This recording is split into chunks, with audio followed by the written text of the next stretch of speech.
then the schedule is, as I said, in the front of the binder, and even though we have specific times, there might be some fudging on some of those, okay? So we'll do our best to keep to it, especially the break time. And if it looks like we need a break, we'll take a break. And also go get snacks if it's more than 1, 2, 3 for break. The binder has worksheets in it, and the first worksheet is in the first few pages.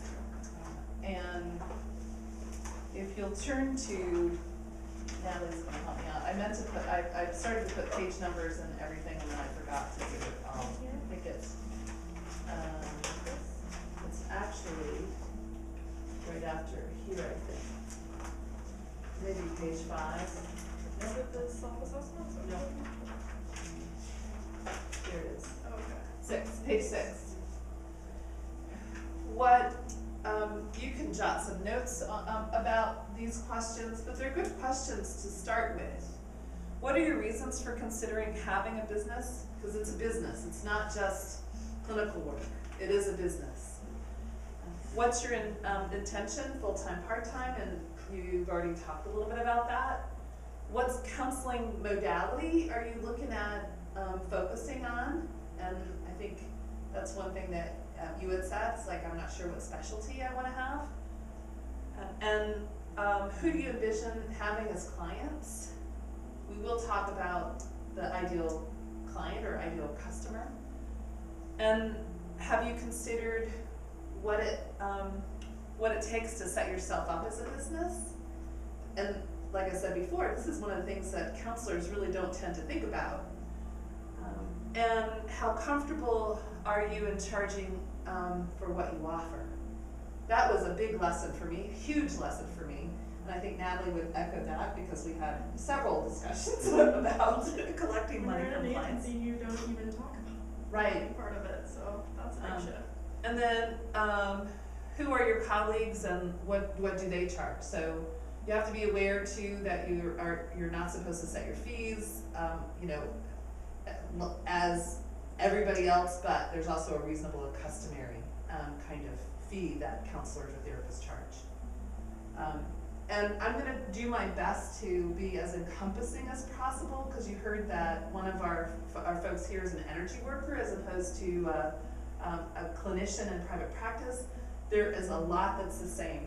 And what I want you to know too is that probably 6 years ago, I co-created a course called Spiritual Entrepreneurship. The idea being to help energy workers to create a business. And that was actually a four-day workshop. So we've really condensed quite a bit. And I want you to know too that I straddle these two worlds of traditional counseling and psychotherapy and energy work. So I'll be talking about things that I've done to weave in what's become really important to me. Really, I kind of do that too, through bringing in yoga and a little bit of energy, but more yoga. So take a couple of minutes, jot some notes. I think some of you have answered some of these questions already, but maybe there's some things that you have been thinking about even as we've already been doing some introductions. So do jot some notes. It was a happy accident that the manual got printed only on one side. I didn't mean for that to happen, but I think it's a happy accident because then you have plenty of place to take notes too. So we'll give you a minute or two to jot some notes on responses to those questions.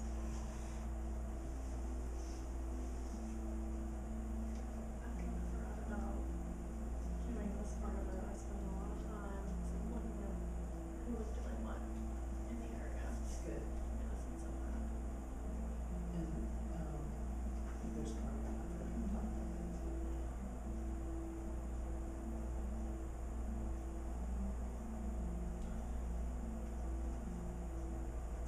So you make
this might also be a time for you to jot some notes about what you're scared about mostly.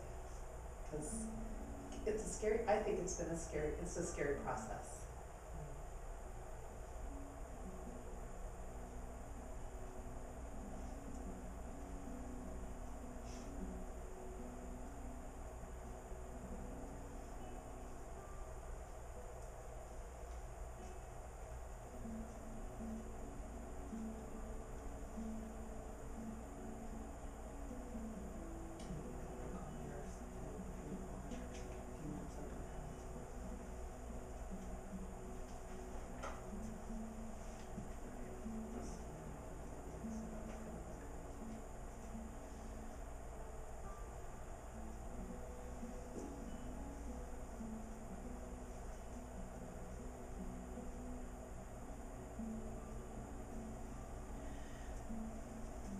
So the next thing that we'll end up talking about, and you're welcome at any point to ask questions or make comments.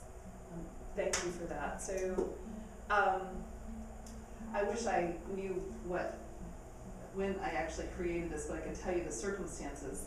So on page 8, there's this totally unscientific self-assessment for private practice work that I put together, and it was in the 5 years that I was doing just private practice work. The Psychology Student Association at Old Dominion got in touch with me. I don't know how that happened, but they got in touch with me to be a speaker at one of their meetings, and because they wanted to know about private practice. And I said, oh, great. And my learning curve was really steep at that point. And so I put this assessment together because it was really telling for me about how far I'd come and where I was. So why don't you take a look at this? I'll read, and you're welcome to, on a scale from 0 to 10, indicate your level of self-confidence. And what I put on here, I should back up. I said how I made my quantum leap with this. And honestly, that was a tremendous metaphor for me. I love Indiana Jones.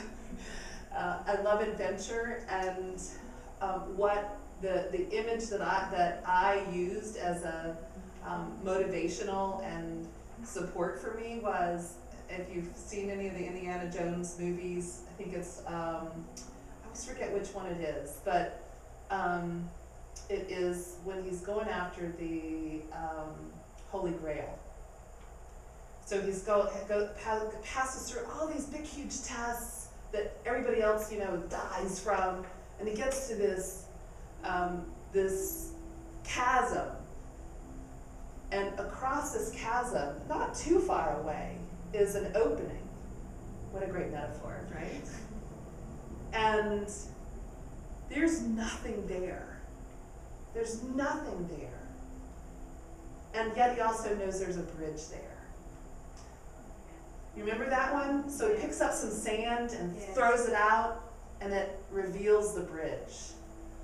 So that to me was like, taking that big, because he actually does this. He kind of like, with his eyes closed, steps out. And that's what it felt like for me. And at the same time, it's like the bridge becomes more solid as he's stepping on it. That was a wonderful metaphor, and like I said, it gave me courage just to see that. So, so really about having a level of self-confidence, like how self-confident are you overall? And as I said here, not to be confused with a large ego, but do you have an attitude, I can do this?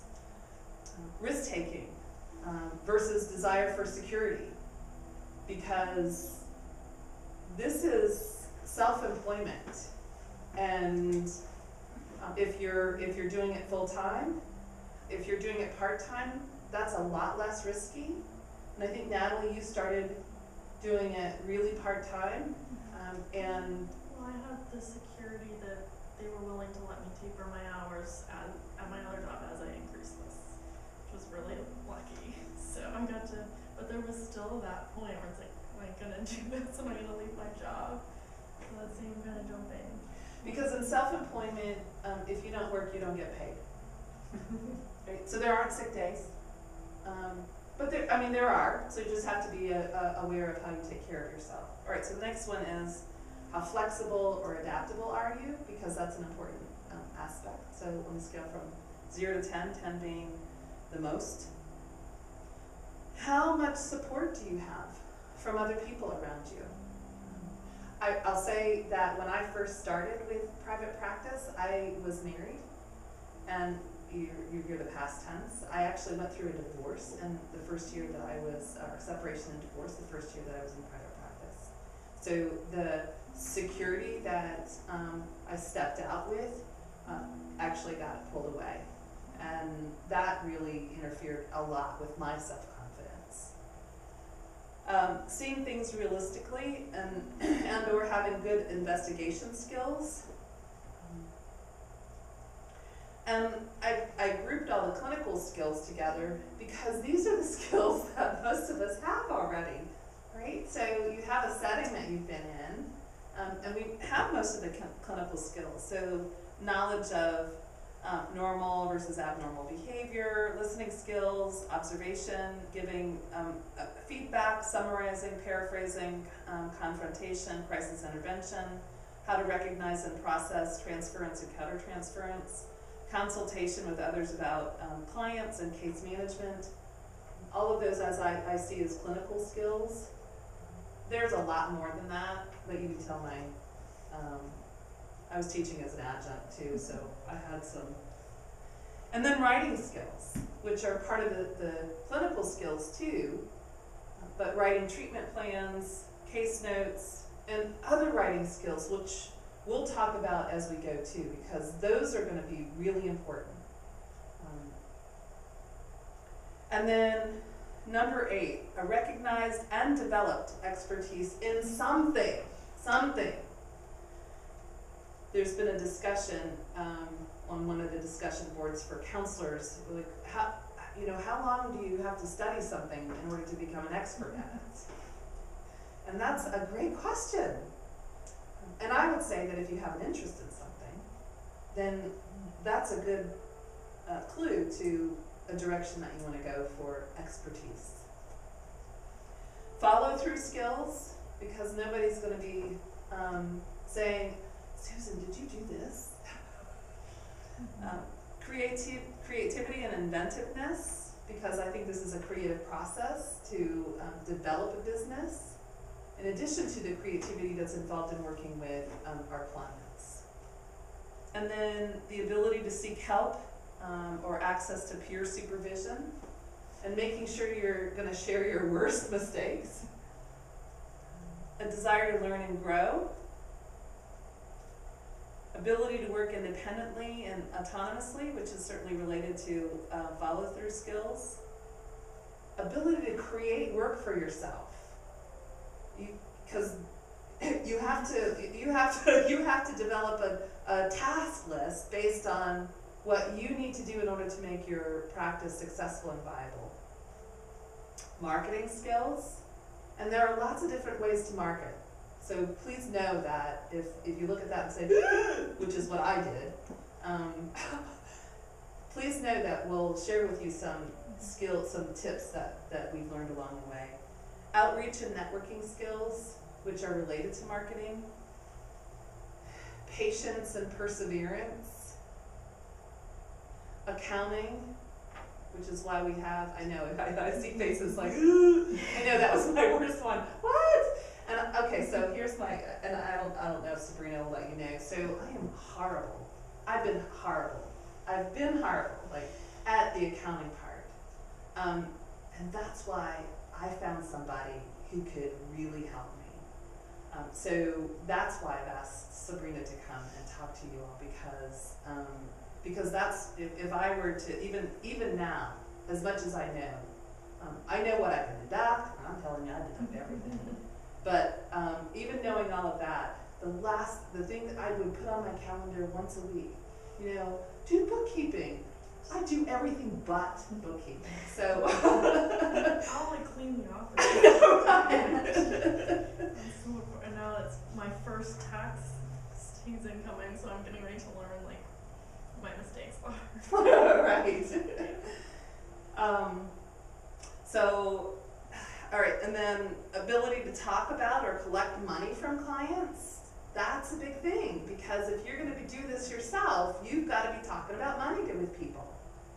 And that's a learning curve, so I think Natalie can talk about that too. It's still a challenge for me, but And yeah, so we'll get to the money part, and after Sabrina leaves, we'll talk about then that aspect. So remind me, because I think that'll be a good thing for us to do. Negotiation skills, which is also related to money, and even talking to clients. Ethics, having a knowledge and understanding of ethics. That self-awareness. I'm absolutely convinced that we have to keep working on ourselves. Because so often in private practice, we're really on our own. you have to work to make connections and stay connected. Yes, yeah.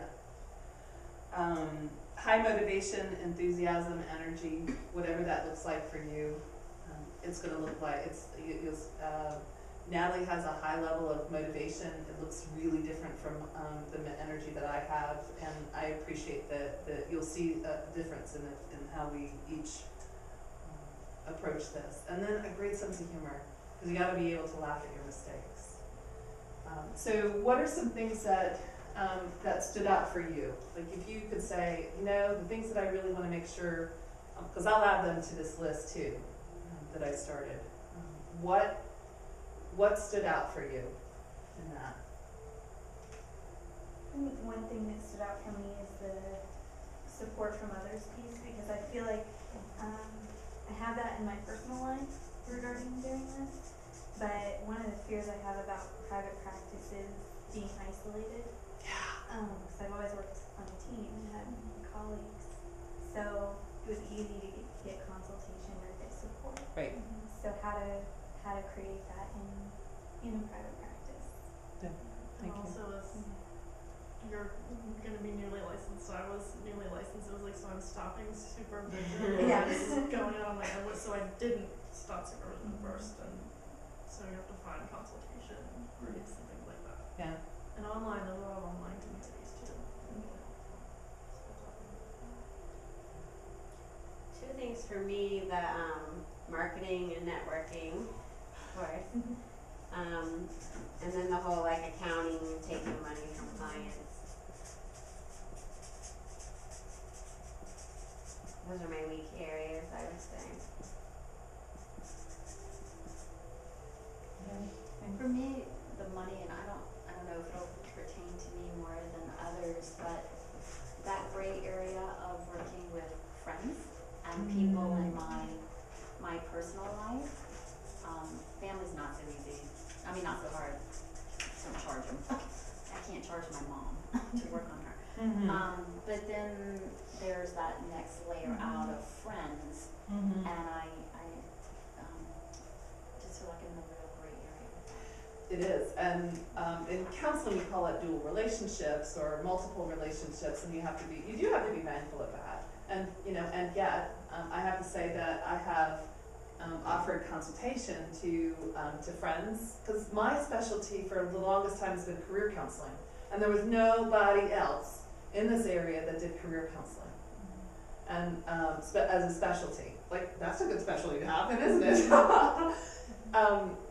And so if somebody said, my wife, husband, friend is having a hard time writing a resume, I'd say I'm happy to help, and I wouldn't charge for that, because that I see as a consultation. That to me is a service to the community, and I was not picking them up as a client. It was like a one-shot deal, maybe a second time, but as a follow-up. But that's it. So you do have to be mindful of that. Yeah. And so then the next is like, what are your skills? What are your expertise? What are you drawn to provide? And there's the next page there, page 9 is blank, totally blank, because what I ended up doing I love checklists, and that's the career counselor in me. Right? So I looked around for an existing checklist and actually found something. So let's see, where is it? It's ironically, not so ironically, it's from a career center. I liked some of the words that came from this checklist. So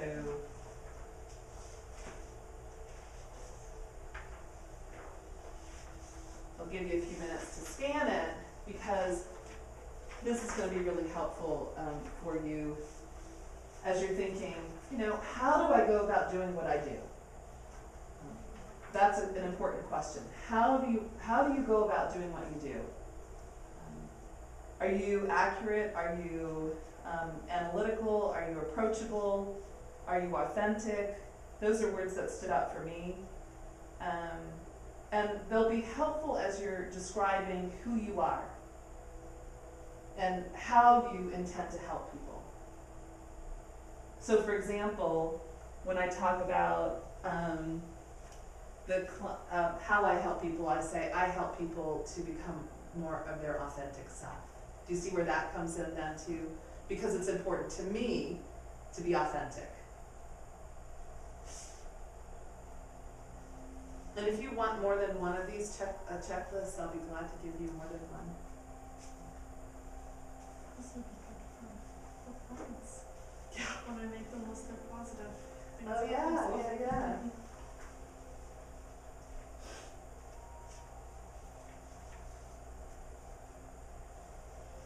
Has anybody ever described you as something that you didn't think you were?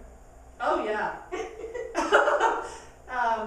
More former students. Oh yeah.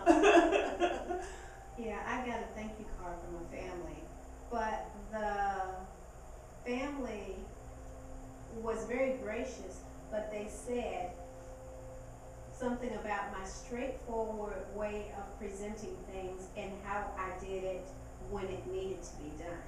And I just never saw that. I thought it was just, I don't know. Write that down because that's the kind of feedback that you can, as you start to think about, am I that kind of person? Yeah. Really, do you think you're that kind of person? Now that you've had that observation made of you? Maybe I am. When in a first session with clients, what I say to folks is, what you see is what you get person. So that comes from what I know about myself, and that is, I can't hide my feelings. You can see thoughts go right in my face. But I also explain it by saying, I take a really gentle approach with people. So what you see is what you get, which is kind of straightforward, right? Right. But I take a soft approach. So how do you want to describe yourself? Okay. Because that's really what we're after here. Right. So I'll give you the heads up. We are going to do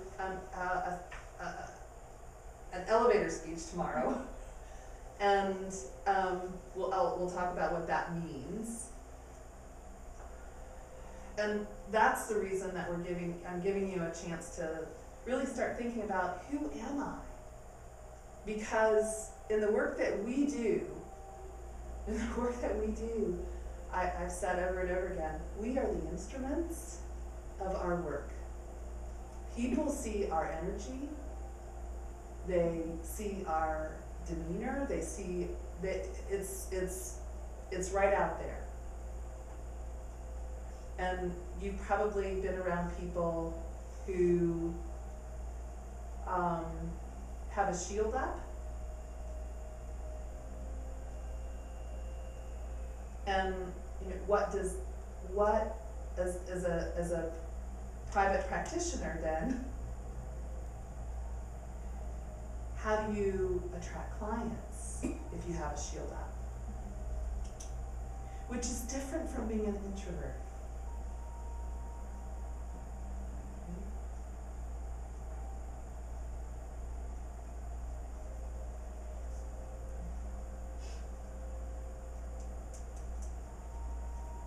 you'll wanna keep these checklists handy because, what we're doing tonight and then early tomorrow morning is building, okay?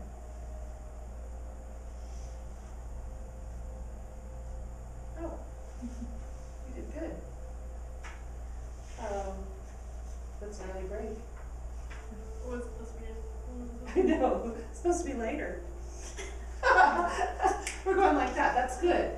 It's hard to know what time, how to do time, so is it okay to, how are you all doing? I know that it's, a lot of folks are coming from work. Would you like a couple seconds break or a couple minutes break, just to stand, stretch a little bit, and then we'll come back? Because the next thing that we'll do is we'll break again about half an hour, so that we can have a transition for when Sabrina comes and talks about accounting and business, the bookkeeping, okay? So take a few minutes break.